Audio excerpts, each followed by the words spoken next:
Um deine Ausdauer beim Trompetespielen verbessern zu können, solltest du unbedingt dein Augenmerk auf die Lautstärke legen. Spielst du permanent zu laut, mit viel Kraft, mit viel Luftdruck, muss deine Ansatzmuskulatur diesem Druck immer gegenhalten, standhalten.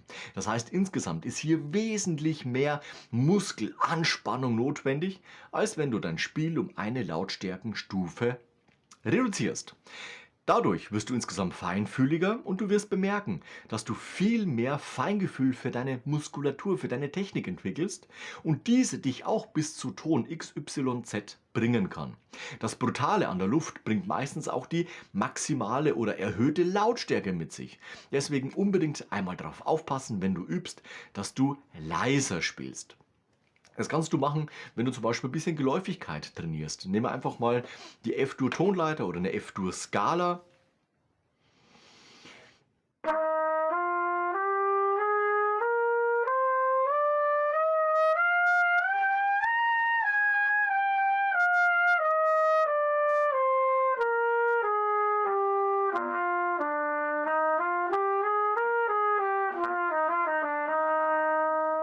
Einfach auf die untere Lautstärkenstufe reduzierst und dann einfach laufen lassen, hineinfüllen, nach oben gehen, kleiner Sprung wieder auf dem Rückweg. Achte immer darauf, dass du genug einatmest, beziehungsweise dann, wenn du Luft brauchst, eben nachatmest, damit es eben nicht eng wird, beziehungsweise das Kämpfen um den letzten Tropfen Luft nicht notwendig wird, weil du ja nachatmen kannst und dementsprechend weiterspielen kannst. Ganz wichtig ist es, wenn du nach oben gehst, dann auch mal ausprobieren, dass du leiser wirst. Das heißt nicht laut und mit viel forcierter Luft an die Sache reingehen, sondern ganz im Gegenteil.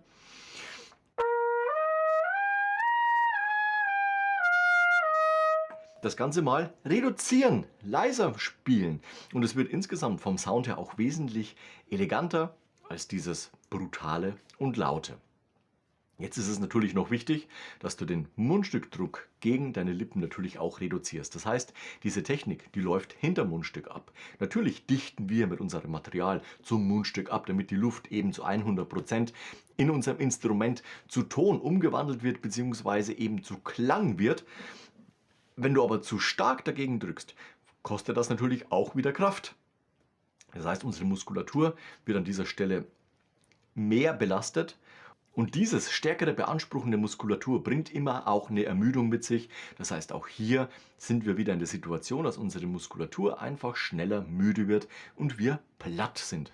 Also achte auf deine Lautstärke und achte vor allem auch auf deinen Mundstückdruck, den du gegen deine Lippen ausübst.